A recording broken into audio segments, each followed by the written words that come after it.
ॐ नमो भगवते वासुदेवाय। श्रीशुक उवाच एवं गतेऽथ सुद्युम्ने मनुर्वैवस्वतः सुते पुत्रकामस्तपस्तेऽपे यमुनायां शतं समाः। ततो यजन्मनुर्देवमपत्यार्थं हरिं प्रभुम् इक्ष्वाकुपूर्वजान् पुत्रान् लेभे स्वसदृशान् दश। पृषध्रस्तु मनोः पुत्रो गोपालो गुरुणा कृतः पालयामास गायत्तो रात्र्यां वीरासनव्रतः। एकदा प्राविशद्गोष्ठं शार्दूलो निशिवर्षति शयाना गाव उत्थाय भीतास्ता बभ्रमुर्व्रजे। एकाञ्जग्राह बलवान् सा चुक्रोशभयातुरा तस्यास्तत्क्रन्दितं श्रुत्वा पृषध्रोऽभिससारः। खड्गमादाय तरसा प्रलीनोडुगणे निशि अजानन्नहनद्बभ्रोः शिरश्शार्दूलशङ्कया।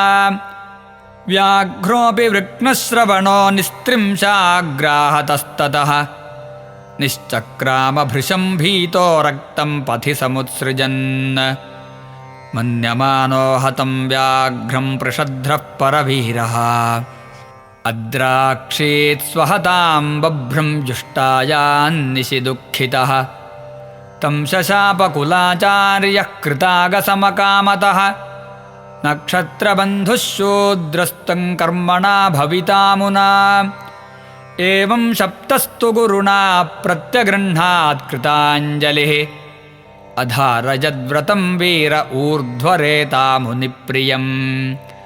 वासुदेवे भगवति सर्वात्मनि परेमले एकान्तित्वं गतो भक्त्या सर्वभूतसुहृत्समः।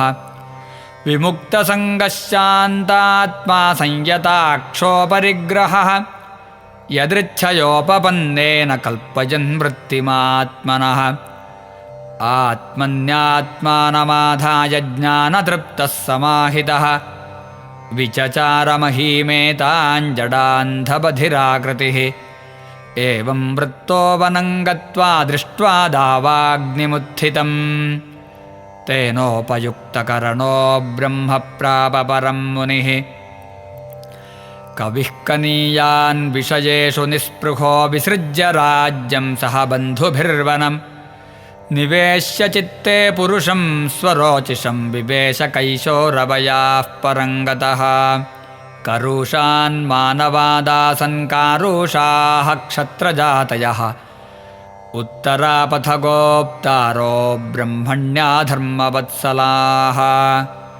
धृष्टाद्धार्ष्टमभूत्क्षत्रं ब्रह्मभूयं गतं क्षितौ नृगस्य वंशः सुमतिर्भूतज्योतिस्ततो वसुः। वसोः प्रतीकस्तत्पुत्रवोघवानोघवत्पिता कन्या चौघवती नाम सुदर्शन उवाहतां। चित्रसेनो नरिष्यन्तादृक्षस्तस्य सुतोऽभवत् तस्य मीढ्वांस्ततः कूर्चजिन्द्रसेनस्तु तत्सुतः। वीतिहोत्रस्त्विन्द्रसेनात्तस्य सत्यश्रवा अभूत् उरुश्रवाः सुतस्तस्य देवदत्तस्ततोऽभवत्। ततोऽग्निवेश्यो भगवानग्निः स्वयमभूत्सुतः कानीन इति विख्यातो जातुकर्ण्यो महानृषिः। ततो ब्रह्मकुलं जातमाग्निवेश्याय नृप नरिष्यन्तान्वयः प्रोक्तोदिष्टवंशमतः शृणु नाभागोदिष्टपुत्रोऽन्यः कर्मणा वैश्यताङ्गतः। भलन्दनः सुतस्तस्य वत्सप्रीतिर्भलन्दनात् वत्सप्रीतेः सुतः प्रांशुस्तत्सुतं प्रमतिं विदुः। खनित्रः प्रमतेस्तस्माच्चाक्षुषोऽथ विविंशतिः विविंशतिसुतोरम्भः खनिनेत्रोऽस्य धार्मिकः। करन्धमो महाराज तस्यासीदात्मजो नृप तस्यावीक्षित्सुतो यस्य मरुत्तश्चक्रवर्त्यभूत्।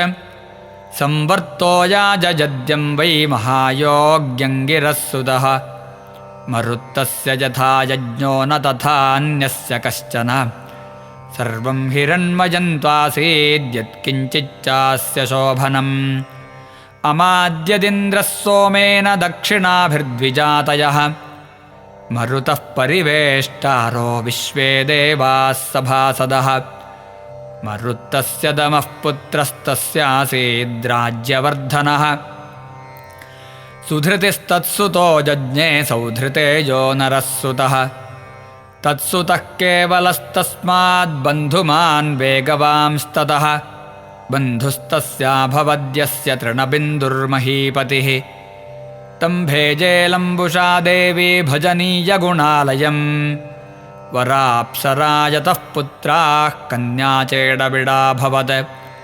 तस्यामुत्पादयामास विश्रवाधनदं सुतं प्रादाय विद्यां परमामृषिर्योगेश्वरात् पितुः विशालः शून्यबन्धुश्च धूम्रकेतुश्च तत्सुताः विशालो वंशकृद्राजा वैशालीन्निर्ममे पुरीं हेमचन्द्रः सुतस्तस्य धूम्राक्षस्तस्य चात्मजः तत्पुत्रात् संयमादासीत् कृशाश्वः सह देवजः कृशाश्वात् सोमदत्तो भूद्योऽश्वमेधैरिडस्पतिम् इष्ट्वा पुरुषमापाग्र्यां गतिं योगेश्वराश्रितः सौमदत्तिस्तु सुमतिस्तत्सुतो जनमेजयः एते वैशालभूपालास्तृणबिन्दोर्यशोधराः इति श्रीमद्भागवते महापुराणे पारमहंस्यां संहितायां नवमस्कन्धे द्वितीयोऽध्यायः सर्वत्र गोविन्दनामसङ्कीर्तनं गोविन्द गोविन्द।